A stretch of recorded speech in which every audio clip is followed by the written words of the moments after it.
Ooh, welcome back to Amazin But True, our New York Mets podcast on the New York Post. Those highlights you just heard, courtesy of WCBS Radio. You heard Howie Rose and Wayne Randazzo after the Mets' first sweep of the season. How about this, Figgie? This team is dominating, yet they never swept the series until now. It's Jake Brown here, Nelson Figueroa there. No guest on this show. We'll get to the Spanish Academy. We'll get to Figgie's Fables. We got a lot to recap in a busy week in the world of the Mets, Figgie. And, that's not even including that you got a haircut. I mean, you went from looking homeless to looking pretty sharp. Even, I showed my mom the picture and she said, "Oh, he looks very nice, Figgie." So congrats on cutting your hair.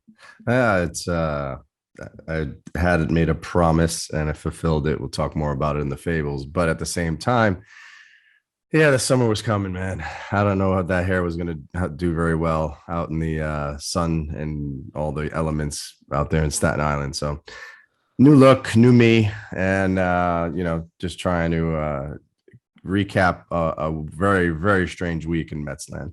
Yeah, you'll fit right in with all the Guidos in Staten Island now. Now you just got to spike it up a little bit, and we'll see you at the club. We'll see you at DJ's this summer downtown in the Jersey Shore. But the Mets are, shoring up first place right now, an 8.5 game lead. The Phillies are double-digit games out of first place, and the unlikeliest of heroes to flush the Phillies down the toilet. I had to go in my parents' bathroom to find it. Oh my God. That's a plunger. That's a plunger.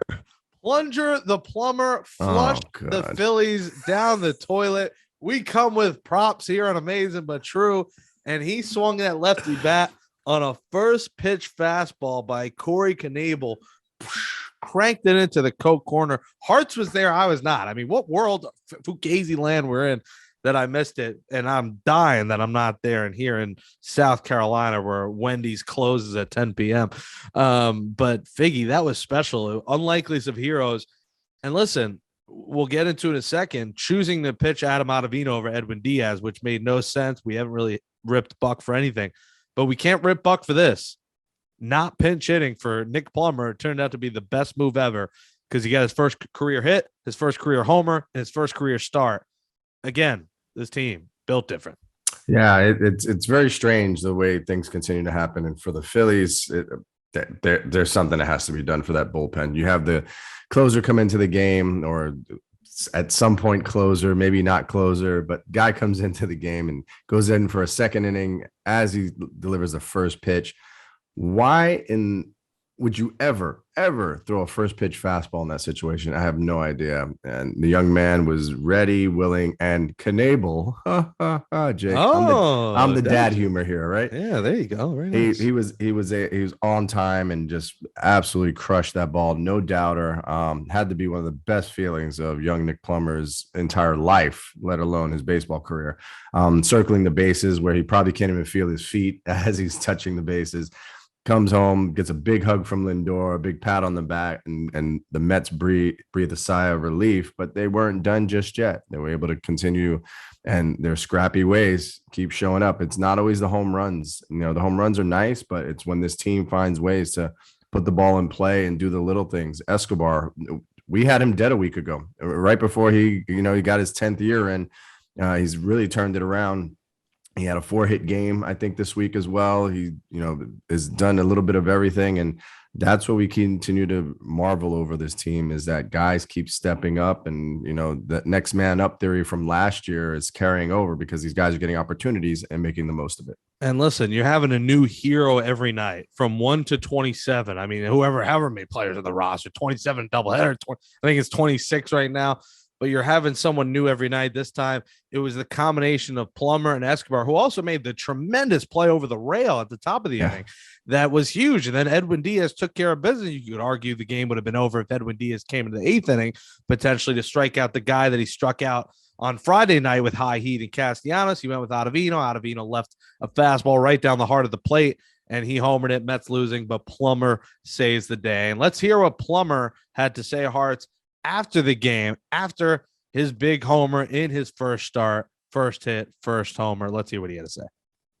Oh man, it was cool, man, just to be in there and start and get to plan, coming up and down from Syracuse, being on the taxi. So it's been cool to be able to get in there, play behind the guys, and ultimately come up with a win. So yeah, just pretty surreal. Yeah, I can't really no words. So When you're running the bases there in the ninth, has it even sunk in yet at that point? yeah, I mean, just early in the game, Chris picked me up, slid for that ball, probably shouldn't have slid up and made a little misplay. So, I was gearing up to take it over and try to make up for it later on in the game. And, early on, I felt like I was taking pretty good swings and just kind of good, well located pitches. So, for my fourth at bat, be able to jump on one, it felt really good. And in this magical season, Figgy, this magical season, Nick Plummer is the 14th Met to have his first career hit be a home run. The last, current Mets pitching coach, Jeremy Hefner. When did he do that? Exactly 10 years ago to the day. Wow. On the week, the Mets have a 10-year anniversary celebration for Johan Santana on Tuesday night. Praying my flight doesn't get delayed so I can make the game. Tuesday night, they'll honor Johan on the 10-year anniversary of Jeremy Hefner's first hit. Nick Plummer does the job. And when he hits that homer and, a rare Met home game I'm watching at home, usually I'll enjoy the broadcast of home, Gary, Keith, and Ron, but Carl Ravitch, I mean, unlistenable. What a terrible broadcast. The highlight of it was the saving grace figure was David Cohn. He's fantastic. We'll get into it in a bit when Drew Smith had his dislocated pinky, which looks like for now won't be terrible. Could avoid an IL trip. But, looking at that pinky made you a little wheezy, little wheezy. Made you a little toothy when you looked at the pinky. He seems like he'll be okay. So, but I mean, goddamn, this was a wasted opportunity at a Gary Cohen call when the walk-off and that homer. I mean, you watched it, that broadcast. I mean, I don't like to rip broadcasts, but one, they seem like Phillies homers. They were talking about how this could be the win that changes their season. Meanwhile, they were up by 1 run. Let's calm down. And just everything about it made you miss Gary, Keith, and Ron. Yeah, well, I mean, Gary, Keith, and Ron are on another level, and every broadcast team realizes that. I think more so than anything is it isn't a homer thing, because what you want to do as a broadcaster is put a stamp on that moment, just in case it is the moment that comes back and it turns the Phillies around. I mean, 1-run lead in that Phillies bullpen is far from a sure thing. And as we saw, they were able to not hold it again. But I didn't understand the Ottavino after throwing 20 pitches last night coming in. When you had some other options, especially Diaz, maybe he goes 1 hitter extra, but with Diaz being so lights out, that might only be 3 pitches to Castellanos, strikes him out and then moves on, finishes off the 9th inning, and it's smooth sailing. Buck hasn't made many misplays, and it didn't seem like it was going to be a misplay when he threw that first slider 3 feet off the plate. He swings and misses at it, freezes him with a 94-mile-an-hour fastball as he's looking probably for another slider. But in the game of chess, the way that an at bat is played out, you can see sometimes if a hitter takes a certain pitch like that fastball, that means he's just sitting on a breaking ball. And so Ottavino's like, oh, he's probably just sitting on my breaking ball. He just took a fastball. He's not going to take another fastball. So he's sitting on my breaking ball. So he tried to sneak another fastball in there. The ball was closer to him. It was hard throwing 96. Credit Castellanos, but he is the best in baseball, thanks to Hearts letting us know he's the best in baseball with 2 strikes. So that tells you right there that when you're doing your homework and you got to trust your stuff and go to your strengths, Ottavino's fastball isn't really his strength. It's his breaking stuff that has that nasty movement, and he should have went with another breaking ball. It's a lesson learned. Does part of that blame go to Patrick Mazeika? And I wanted to continue on Carl Ravitch because the amount of times he said Mazeika, I wanted to throw something at the TV. I was waiting for Wendy's to come. They canceled the order, and I wanted to throw the remote because he kept saying Mazeika. And I don't know if that's on ESPN or who that's on. Get the pronunciations right, because I don't think Gary Cohen's been getting it wrong. But is part of that a Mazeika for saying, fastball? Because I feel like it's the pitcher's discretion, but take us through that moment and because a lot of people have been critiquing Mazeika on his calls, just his throws, that he's not as good defensively as McCann and Nito. But take us through that situation. Yeah, well, definitely, McCann has that cannon for an arm, but you have Nito, who's a very good catch and throw guy, calls a great game. All the pitchers raved about him. So when you're getting to that third fiddle guy and Mazika isn't as polished nearly. And I feel like sometimes when you have a guy like that, it's not always his fault either. It's probably some calls coming from the bench at the same time. And at the same time, the pitcher always has the last word. So the pitcher has to be the guy to either shake off or have conviction and execute the pitch, because the bottom line is the wins and losses don't go next to the catcher's name, it go next to the pitcher's name. So you have to be the guy that can look the reporters in the eye and take accountability for throwing such a bad pitch, or even if it's a good pitch and you have a bad result. That's sometimes a problem as well. That's happened a multitude of times in my career where I felt like I executed my pitch and the guy just beat me. That happens in this situation. It was definitely Ottavino just outthunk himself by trying to go right after Castellanos with that fastball again with 94. And he took it and he thought he was going to be sitting on that breaking ball. But that breaking ball, even when it's coming, is unhittable. Should have went to that breaking ball. Woulda, coulda, shouldas. Diaz should have been in. But at the end of the day, the Mets win. And what you hope for is continue to build on that success, those 3 games in a row right there, of putting the Phillies further and further down into the National League East. But let me ask you, did you notice differences when you had a third string catcher catching you and how they called the game than when you had the top guy? Now, when you played, what was it? Brian Schneider was maybe the starter. Mm-hmm. And then I forget who the backup was at that time. We had Casanova, Castro. Those are the 2 guys. I mean, that's a big drop off. I mean, not that Schneider was very good, but he was a good defensive catcher. Do you see the difference in how they call the game? And does that affect how you pitch at all? Yeah, a little bit. I mean, each guy knows you a little differently. For me, usually the backup guys are the guys that would catch my bullpens. And so they understood how I like to work a little bit better. The starting guy's worried about his hitting. He's taking extra rounds of BP. He's, taking care of his body a little bit in between. So he's not going to catch bullpens. So you hope that what you work on in between starts is relayed to the guy that's going to catch you. That made it difficult for someone like me, because when you're a 5th starter, you're not the guy that they're worried about. They're worried about top 3 starters and how they like to work, what they like to do. And they're constantly working with those guys. I was lucky. I had Sandy Alomar Jr. as my bullpen catcher, even though he wasn't Racanello. Racanello would offer to catch me, and Sandy's like, no, I got Figgie. And I'm like, dude, if we activate Sandy Alomar Jr. with me, I feel like we are already in sync every time we're throwing a bullpen.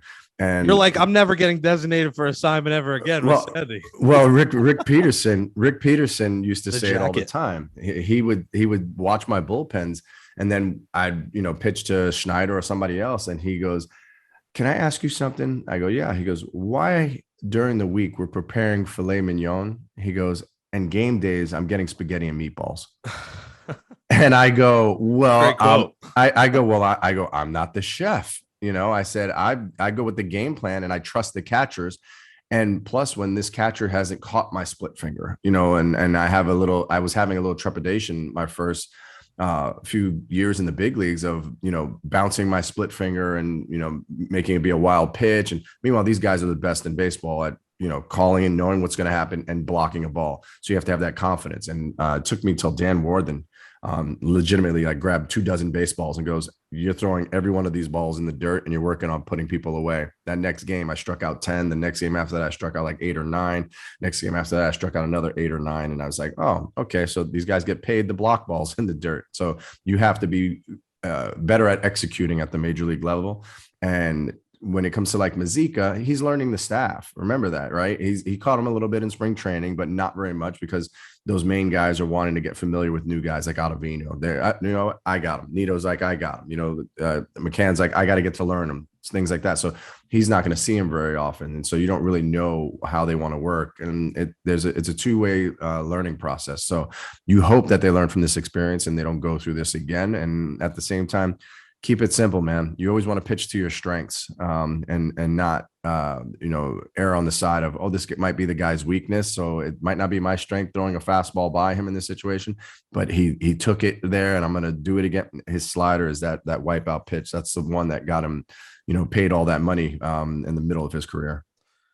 And listen, it's interesting that it makes a difference because the Mets are without their starting catcher and they haven't really lost much. Chris Bassett was fantastic, 6 innings. Colin Holderman has gone 8 innings without giving up a run and could play a factor if Drew Smith were to miss some time. You saw that, Pinky. Have you seen that in a game? Have you seen a picture? David Cohn showed on the broadcast his pinky is still messed up. Poor guy, but the doctors then were not the same as now. But have you experienced that or seen that? You see that every now and then because we're not smart as pitchers when it comes to that. Our initial reaction is to go get the ball, grab the ball, stop the ball. It takes a little while as you join the pro ranks from being in college where, in high school and college, you're probably the best athlete on the field.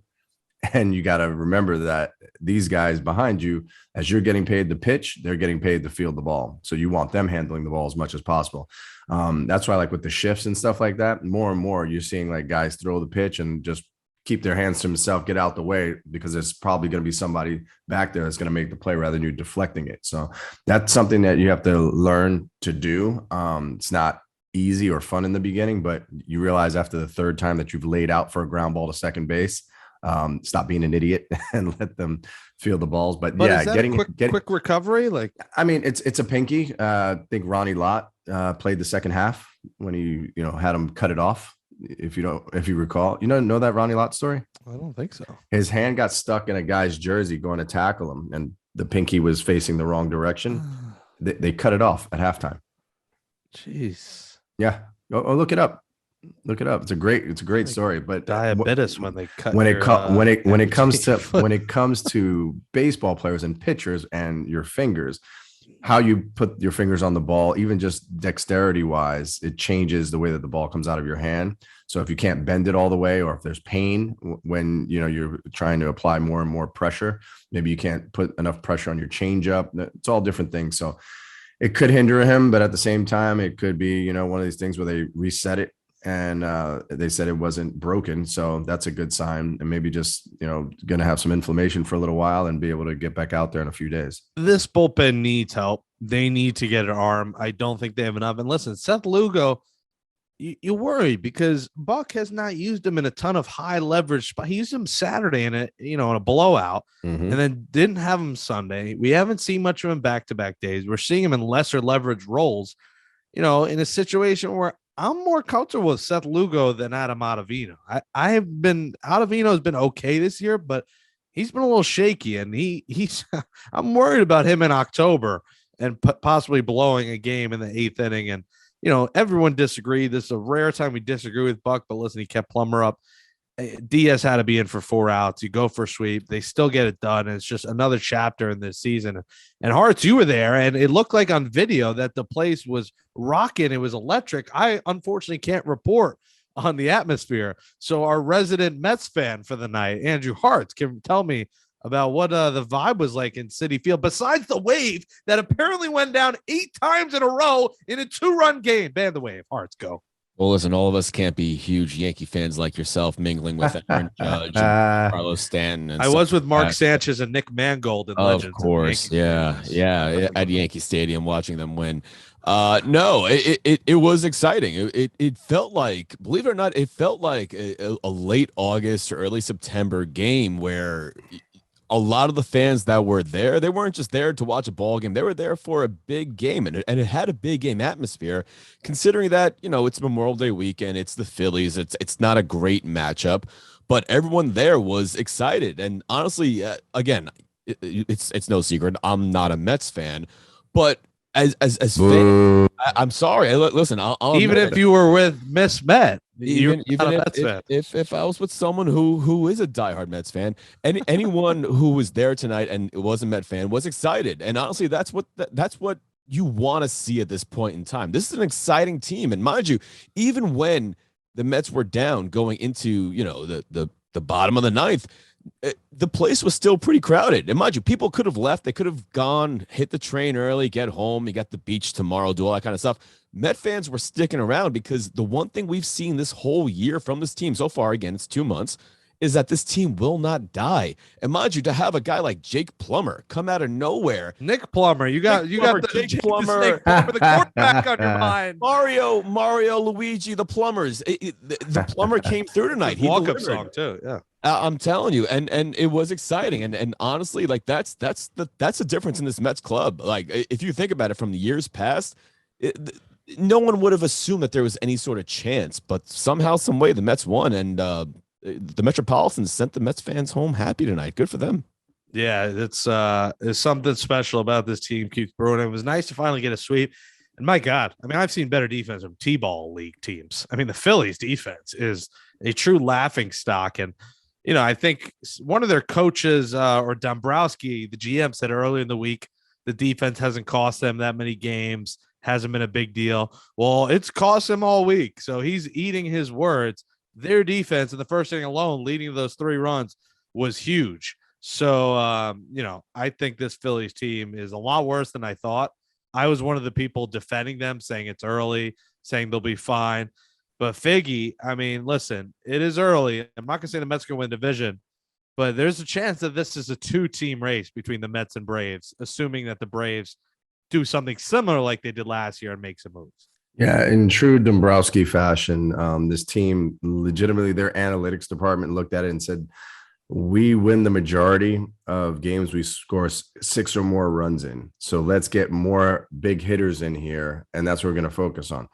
They also lose more games than when they give up 7 runs. So that the math there doesn't really work out very well in favor of the Phillies, and especially the Phillies bullpen, because they continue to really disappoint on all levels. And Girardi can only do so much. You keep trying to put in the guys that you can count on, and now you can't count on those guys. When you continue to look at the way that this team is structured, they should be putting up tons of runs. The Mets pitching staff has done a fantastic job. If Castellanos doesn't hit that home run, we're looking at they only scored a handful of runs this whole series. So I think Phillies aren't the team you have to really worry about unless they win 10 straight. But I don't see that happening anytime soon. Braves, of course. What you know from the Braves is you have a front office that not only believes in this team, but will make moves to make this team better. And they did it last year, and it was a game changer for them. They were, behind the Mets 6.5 games at the time in late July. And all of a sudden they start making moves to replace Acuna, bring in 4 former All-Stars, and the rest is history. So the Braves are not counted out in any way, shape, and or form. But the Mets are just, man, they're intriguing. And we're just talking about this last Phillies game. The whole series was the Mets on top of them and not letting up. And now if you go back to, they had their first series loss. And in that first series loss, the biggest game of the year for me, that 13-12 game, that game right there where they make that comeback yet again, down 8-3, and they score 8 runs to go up 11-8. And you're thinking, wow, this is amazing. What's going to happen next? And Drew Smith, who's a part of this on the other side, Jock Peterson, after 2 home runs already, good God, inexplicably throws a first pitch fastball to the hottest hitter for the Giants in that situation. And if you're going to get beat, the adage used to be starters pitch in so that relievers don't have to. The idea behind that was if a guy is going to beat you with an opposite field home run, then you tip your cap. That's a tougher thing to do than pull power. And these guys nowadays are harping on, how do I beat the shift? Well, there's no shift on the other side of the fence. So if I can get a ball that I can pull, I'm just going to hit it as hard and as far as I can. He throws him a fastball right in his wheelhouse. First pitch. Like, I understand they wanted it away and he missed his location. Still, I'm not giving this guy a first pitch fastball. I'm giving him, something slower. He's got the changeup. He's got the good curveball, something slower, make him work for it. And then maybe pitch a little backwards and sneak attack him with a fastball. But Jock Peterson goes and hits his 3rd home run, ties that game. The Mets still take the lead in the 9th. And what do you have? Lo and behold, Jock Peterson again comes up and gets a slider where, Sugar looks awful. Walks the first batter, gets a hard hit ground ball double play. You're thinking, okay, they're just 1 out away. But when you have a guy like floundering like that, and you could see he's not on his A game, and it's a big moment where this team has come back, you've got to go out there as a pitching coach and just have him take a reset, have him take a deep breath. Tell him he's one pitch away from ending this ball game. But you could see he just was trying too hard, trying to be too nasty, couldn't throw strikes, couldn't command the ball. And you see the hits piling up. Peterson ties the game, and then they wind up losing the game. And at no point did Hafner go out there and talk to him to calm him down. Even the best closers in the game, sometimes you got to go out there just to give him a reset, whether you talk to him about pitching or anything else, just to get their mind off the game of trying to be ultra focused. Sometimes when you're ultra focused like that, it's too much. Let their natural ability take over. I was disappointed for the first time when I saw that. And then Buck with the decision of Ottavino over Diaz tonight. I think the Mets, though, they rally, man. They rally around each other. They believe in each other. And each one of these guys is finding a way to leave their mark on this 2022 season. Yeah, it's been fun to watch. And Eduardo Escobar recently had needed it. And, something on that is that Lazy Mary. Can we talk to, I know some people, some people, Hearts know some people. They cannot continue to have Escobar walk up to Lazy Mary, because there are people probably walking around the stadium when he comes up who are thinking it's the 7th inning already. Like, they're hammered. It's like the bottom of the 4th. Escobar's coming up. It might happen to Hearts tonight. It's 6 beers deep. I don't know. And we're like, this game's going quick, but it's really his walk up. How did the Mets approve their classic 7th inning stretch song, which has been their song for years and years? Figgy, Lazy Mary. Most of us know none of the words. No one. I mean, we can analyze them now. I think that should be our Spanish Academy words. Should be some of the lyrics from Lazy Mary. But how do you approve this guy coming up to that? So let's fix that. Hearts, you got to, because I know you were probably confused when that. I think it's weird because I don't think his first at bat is Lazy Mary, but I think it's his second at bat where it's Lazy Mary. It is. You're absolutely correct, and honestly, that's the one thing that again, as a casual fan that likes to go to Citi Field and watch the Mets, you get, take me out to the ball game, and then it's we didn't get that tonight. We got that in the 5th inning, and I said, this is absolutely ridiculous. How did someone approve that this is going to be his song? And I get it, like, you want to appease the player, make him happy, whatever. And maybe this is like his superstition, whatever. But I'm not a fan of it. I'm sorry, and I'm not a Mets fan, but that's a 7th inning thing. You go from one to the other, and then I'm not a fan. Yeah. Another riff with that, Figgy, too. I got to say this. They put OPS instead of the average. And I did talk to someone. I did reach out to someone about this. And I guess it was approved by someone in the front office or something. They put OPS instead of batting average next to the players' names on the big scoreboard, which confused the hell out of me, confuses fans. I want to see if the guy's hitting 250. I don't want to see his OPS is 550 because I don't know what that means. I know it's on base plus slugging, but I don't know if he's a good hitter. He could just, be a power hitter or not a power hitter.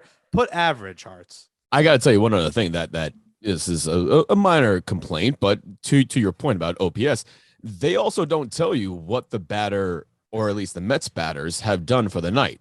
They'll put up that, they'll put up, for instance, what you would take on your scorecard, where, like, if the first inning it was a 4-3, and then the 3rd inning they flew out to 7 and F7, that kind of stuff. They won't put up 0 for 3, 1 for 4, that kind of stuff. You have to do the math. They actually put it on the board, F7, 2-3, that kind of stuff. I'm not a fan of that either. I don't want to have to look at the board and go, all right, so the first inning they grounded out, the second inning they did this. Like, why are the players soft now? Where, like, they can't see 0 for 4, they got an 0 for 5 tonight. Like, why? I don't get that. The Mets are 32-17, and we're complaining about the scoreboard. I don't like it. I think that's good. No, I agree. Listen, I complain about everything. I'm like an old Jewish guy, but, like, still, like, those are some things you got to fix. Figgy, you're a player, so maybe you don't care about this stuff. And nope, not a bit. You haven't even been to a game this year. You've been so busy with the Ferry Hawks.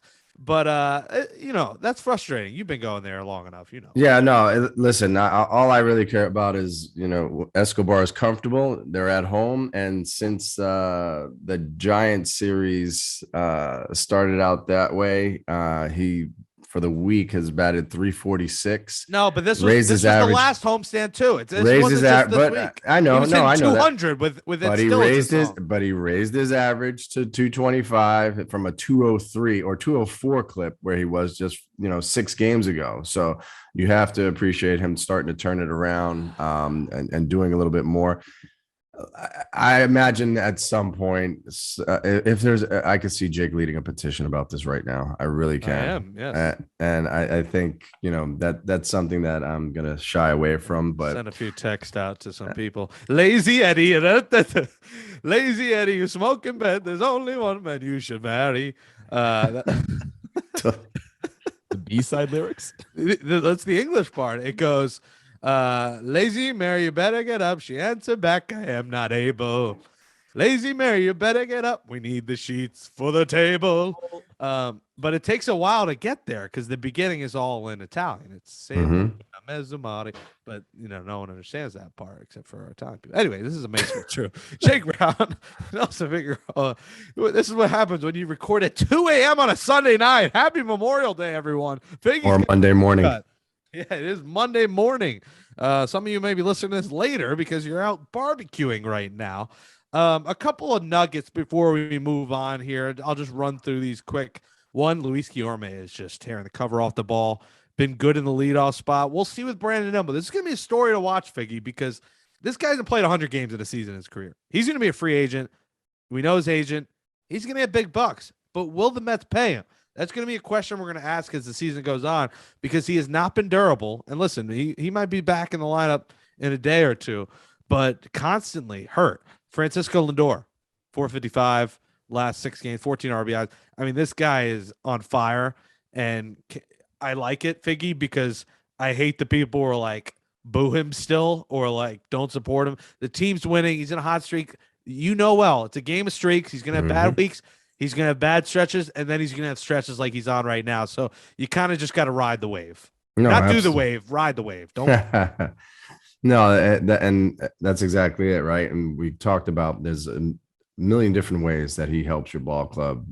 Just being that first person out to greet Plummer after he hits the home run. He wasn't on deck. He just wanted to be that guy because he's the leader of this team. He's the face of the franchise. That's why he got paid all that money, and he's supposed to be on the top step. But one thing that you have to say about Lindor is through the good, the bad, and even the ugly of last year, he was always on the top step. He was always rooting his team on, trying to help his team win, even if it was just words of encouragement. And I know what you're thinking, $30 million, you better be able to do a lot more. Yes, he's the first one to tell you he wasn't worth the money last year. This year, he's taking his game and playing at that level that you came to expect and putting up numbers and driving in runs like crazy and just being that guy that you want to see up to bat. And with between him and Pete hitting the long ball and driving in runs like crazy, and Francisco Lindor, it's been real fun to watch this offense. And I still think the biggest change has been the attention to detail, the small ball, the putting the balls in play and not striking out with runners in scoring position. Shout out to Eric Chavez. Not going for home runs. And Eric Chavez was not that guy when he played. He was not the guy that he was a guy with a big swing. He was a guy who was always looking to do damage. But you know what he was? He was a consummate pro that learned to adapt his game and try, hitting the ball the other way a little bit more, trying to beat shifts. Even though shifts weren't prominent, you still shift against guys that were dead pull hitters because you want to take away that hit, right? So I think that their philosophy has changed from a year ago. The days of Bush, what was it again? Hugh Quattlebaum. Yeah, the days of Quattlebaum are long gone, and this Met team, it's a philosophy that works for the way that they're built because they get on, they have speed. We saw them score 2 runs without a hit the other day. It was 2 sac flies because of the speed that they now have and the aggressiveness on the base path. So we're still singing their praises. They lost their first series against the Giants, but that was because they kind of gave that one game away in there. But they're playing tremendous baseball right now and still not at 100%. And you can't wait to see Jake doing more than just playing catch, but Jake playing catch and reporting the next day that he feels fine. I'll continue to take those days till he gets back on the mound. Just a side note, Francisco Lindor, top 5 in all of shortstops in runs, home runs, RBIs, and slugging percentage. Not bad for a shortstop. Yeah, that 6 RBI day the other day certainly helped that, because I know people were posting right after that. It's like, all right, well, a great game's going to do that. But yeah, I'm sick of the boos and people. I like him. I'm all in on Lindor, and stop doing the wave. Jacob deGrom says he feels normal, like you said. He said, I feel completely normal. There's a chance he's back, when the clock hits summer, June 21st, and me and Hearts are pumping our fist at Marquee on a Friday night. Jacob deGrom might be on the hill. We might be celebrating a Jacob deGrom day and then hitting Marquee afterwards. But that's good to see. We'll have updates on that in coming weeks. Jankowski, 6 to 8 weeks. You hate to see it. He was a glue guy, but Nick Plummer comes in his first start and, saves the day. So it's literally, like I keep saying, this Mets yearbook of 2022 is going to be an Oscar-winning show or Emmy-winning show on SNY, and I can't wait for it. Jake, I'm pretty sure you said Jake Plummer as well, too. You got it on me. I thought I said Nick. We got Jake the Snake Plummer. We got quarterbacks on our mind here on Amazin But True. The Mets are in first place. It is a glorious time. They have the biggest lead in baseball, 8.5. They're 32-17. Coming up on the schedule, they have 3 with the Nationals at Citi Field, 7-1, and then 4 on their West Coast trip, which will be a tough one, Figgy. Dodgers, Padres, Angels. It's going to be a big test in what's a big month coming up, but they got a couple of cookies with the Nationals. If you get back-to-back sweeps here going to that West Coast trip, you set yourself up where a bad West Coast trip is not going to kill you. So that's good for the Mets. And Tuesday, 10-year anniversary celebration of Johan. Looking forward to that at Citi Field. Well, we still got to get to the Nelson Figueroa Spanish Academy, but coming up next, we got a quick little Figgie's Fables for you right here on Amazin But True. All right. Well, as we mentioned, Figgie had a haircut. You were on MLB Network. So you were on MLB Tonight with John Heyman, right? And maybe we'll see you more on there with fresh hair. Make sure you say shout out to my brother Jake Brown of Amazin But True. But you're on MLB Network and you got a haircut, and there's a story behind it, a very touching story. And Figgie's Fables. Let's hear about it. Yeah. So back in March, it was my father's mother, my grandmother, my abuela. It was her 90th birthday party, and everybody came from all over the country to surprise her up in Connecticut. We rented a house. And my dad was bringing her over by the house, just said he wanted her to take a look at the house, and brings her in through the backyard. And we're all standing in the living room, wearing t-shirts with a picture of her wearing a crown saying that the queen is 90. And she walked in and immediately burst into tears. Everybody kind of went up, 2 by 2, giving her hugs and kisses, taking pictures. And during this whole thing, after we get done and she gets settled and she's sitting down, she calls me over and she says to me, thank you for everything, gives me a kiss. And she says, can you do one thing for me? I said, what's that? She goes, will you cut your hair before I die? And I laughed it off. And I'm like, I don't have a real job to cut my hair for. I have no reason to cut my hair. Well, this week, MLB Network called on Tuesday and said that there was an opportunity to do a show on Friday. And I decided, well, I was going to have to clean up my look anyway. I wanted to trim it. So I had a hair appointment for 9 o'clock in the morning on Friday. And as I was driving home from the game on Thursday night from the Ferry Hawks, I get a phone call from my mother just after midnight, informing me that my grandmother had passed away. She had complications from COVID, had been in the hospital for a few weeks, went home and, as I said, died due to complications. And I immediately went, when I got my haircut, the guy asked me, so how much are we cutting off? And I looked at him and I said, my grandmother wanted to see me with cutting off my hair. So I want to make sure I do that. I'm going to be on MLB Network tonight. And he was like, oh my God, that's, such a touching story. I'm going to take care of you. He gave me a very fresh cut. Shout out to the Art of Hair in Weehawken, New Jersey.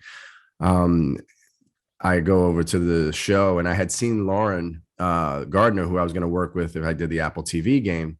at the game that night, which was crazy because there was really no reason for her to be here. So it's one of those things that all these coincidences keep adding up. But as I go home, I find out my grandmother passes away, and I wanted to honor her by cutting my hair and having that nice polished look with the suit and tie again back on TV. So, definitely she will be missed. And I know she was looking down, and she's a huge Mets fan. And, a game like today would have been something that she was yelling at the TV about, on both sides of it, like stupid pitch and all the choice words she would have had. But at the same time, all's well that ends well. She turned off the TV and would go to sleep happy with a Mets victory. That's a great story, Figgy. And, sending our thoughts and prayers to you and your family. What was her name? Thank you. Margarita, one of many people's favorite drinks as well. So shout out to Margarita. Abuela, right? That's how you say abuela. So we couldn't say abuela, so we said Wella. W-E-L-L-A, Wella is what we used to say when I was a kid. Yeah. Okay. All right. Well, that's the timing on that is like scary. Goosebumps every time I tell the story. And now I wear the hair and everybody's like, oh my God, you look like a totally different person.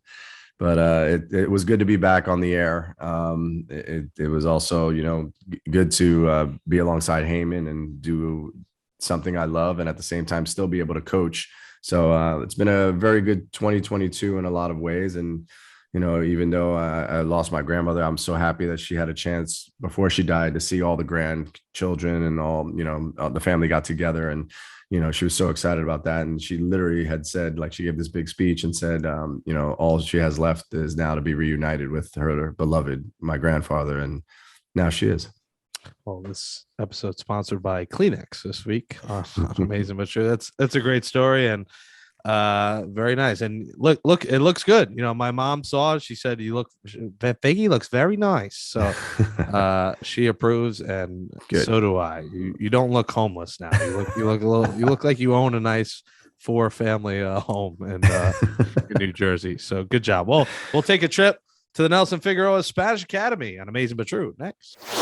Bienvenidos, mi gente, a la Academia de Español de Nelson Figueroa. Yo soy Nelson Figueroa, el maestro, el estudiante número 1 en tu corazón, pero número 99 en la lista, Jacobo Café. He's looking so lost. Basically what I said. Where am I? Welcome. Is this a Wendy's? This is a Wendy's. Literally, they devour nuggets.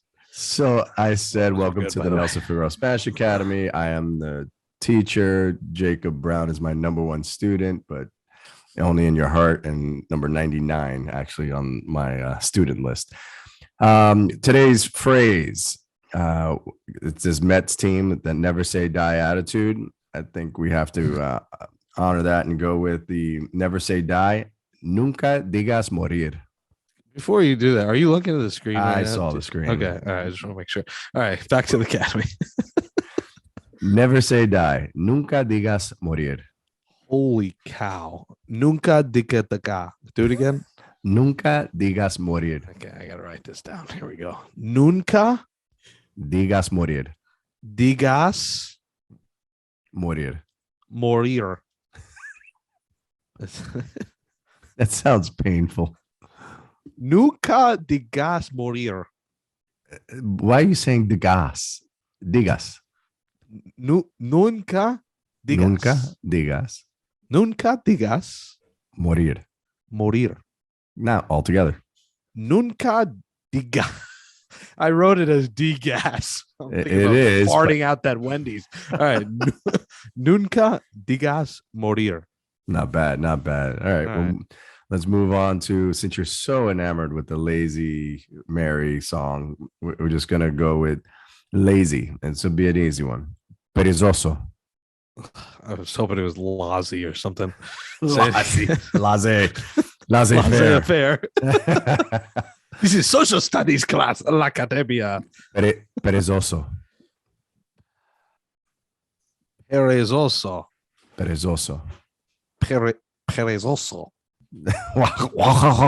Why that was my bar mitzvah Torah portion. You're speaking from way down below. It's right on the tip of your tongue. Perezoso. Perezoso. Perezoso. Yeah. Hearts, help him out, Hearts. I don't understand. Every time we do Spanish Academy, Jake always seems to find a way to find himself into Paris with like a French accent. I took 7 years of There- France. there- What do you want me to There's do? a baguette hanging out of his mouth as he's talking. Fuck, he's That's a the problem. baguette right now. I'm a big croissant fan. All right, perezoso. Hearts, you give it a try. Perezoso. That is also. See, it Look at says that. Italian. It sounds like we just had chicken parm with the perezoso. That is also.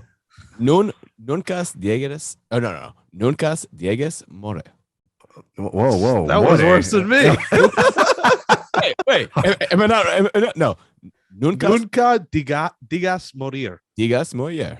Nunca digas morir. Ducas miara. Oh no. Diana. Now you're getting me. Nuncas diegas morir. Diegas, San Diegas. Santiago. San Diego. Nunca digas morir. And perezoso. And Perezoso. That is also. Right. Listen, Next week we'll learn all the lyrics to the Lazy Mary song. Listen, in Spanish. it's late, boys. I give you guys an E for effort, and don't start trying to tell me it's not E for effort. It is E for effort. Look it up. E for effort. You just like time, play it by. I always thought it was play it by year because you think you play it by the time of the day Year? and not by what you're Ear. hearing. I know it's ear, but it still is one of the world's biggest mysteries of why it's play it by ear. It's all making sense now.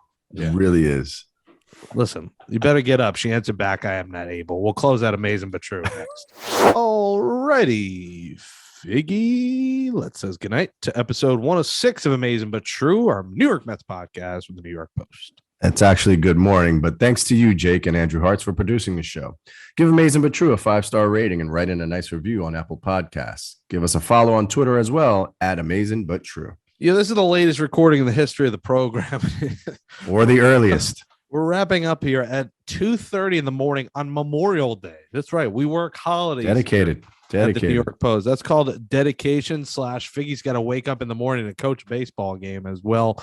Hope everyone has a happy Memorial Day. How about the news? We broke about Doc Gooden. We kind of stole the Mets shine about Darryl. Darryl can't play. I mean, I guess you get it, Figgy. He's broken down. He's battered. He's had injuries, shoulders, had surgeries. But Doc starting and, playing made some big news because I think fans are excited, especially younger fans like me who never got to see him pitch. Yeah, it might be 56 miles an hour, but at Citi Field on August 27th, they're seeing Dr. K, and that's pretty damn cool.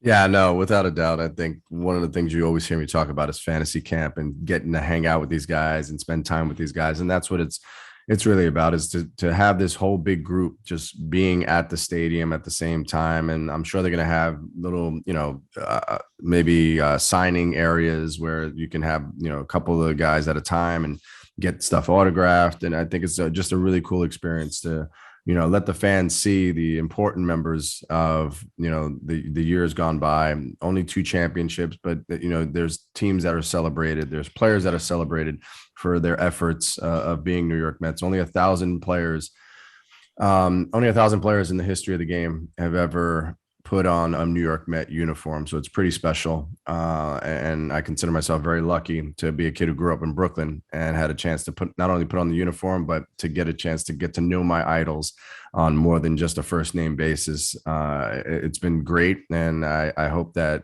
everybody comes out to the game and supports this game the way it should be. And I hope Doc makes it through the first inning. That's what I'm looking for. I think like he does in fantasy camp, it'll probably be like the first batter. He'll get out the first batter, and then we'll bring in the reliever to help him out. But it's going to be a fun day. And a lot of the guys involved, they're excited at the opportunity to be involved with the organization again.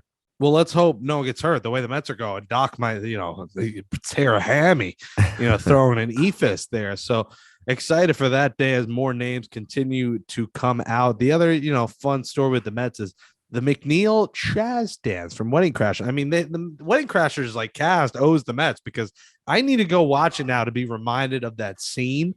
I've seen the GIF a million times of the dance, the classic, this dance, that Will Ferrell, the GIF. So something fun about this team. And the good thing about watching the broadcast was hearing Pete Alonso and hearing them talk to him and him taking us through the play-by-play. And then Jeff McNeil's on his side, come closer, snuggle up closer to the polar bear. The announcers, Carl Ravitch, this terrible announcer, wants to hear you. It's a fun team with a close knit unit, and you feel it just from outside, the inside, from when I see the infield at the bar together after a Ranger game, like you're seeing them out in the town. It's all like we say, feeding up Figgy to something special. It's a fun bunch. Yeah, it's a fun bunch. They're playing winning baseball. That's the most important thing. It wouldn't be a fun bunch if they were playing losing baseball, right? It would be like, why are these guys out all the time? Why are they watching the Rangers game?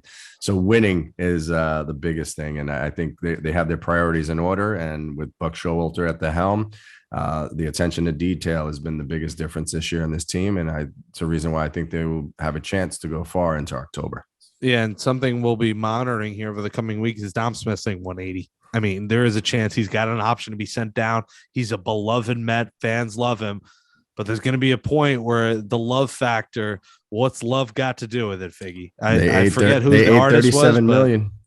Tina Turner. Are you serious right now? Tina Turner. Yeah. Sorry. I knew that. Oh my God. I was thinking Whitney Houston, but it is Tina Turner. So yes, but you remember this regime has already showed you that they mean business, and not even 37 million can keep them from making the right move. And so the issue is you want to trade him and get something. You don't want to just set him down and then he never comes back. But sometimes now it's not a never come back situation. It could be just a reset. It could just be a chance to not be pressure filled every at bat of him thinking, how can I get out of this 180 with one swing? It doesn't happen that way. You got to kind of look at what Escobar has done. And that's what you hope, that these veteran guys who have their 10 years in the big leagues can take Dom under their wing and say, look, I was struggling a week ago, and he's raised his average 25 points.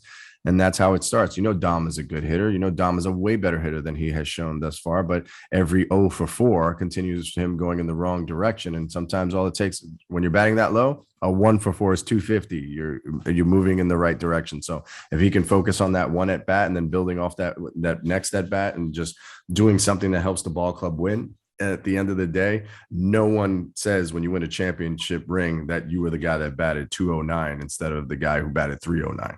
Yeah, as much as I love Dom, they're going to have to start looking for reinforcements. And I'm not talking about JT Riddle. Riddle me this, who they acquired for cash considerations, which used to be the Wilpons' best friend in trade acquisitions, was Mr. Considerations himself. Figgy, good show today. Hope everyone has a happy Memorial Day. See you at Citi Field for the West Coast trip. I don't think I'm going to be making the West Coast trip.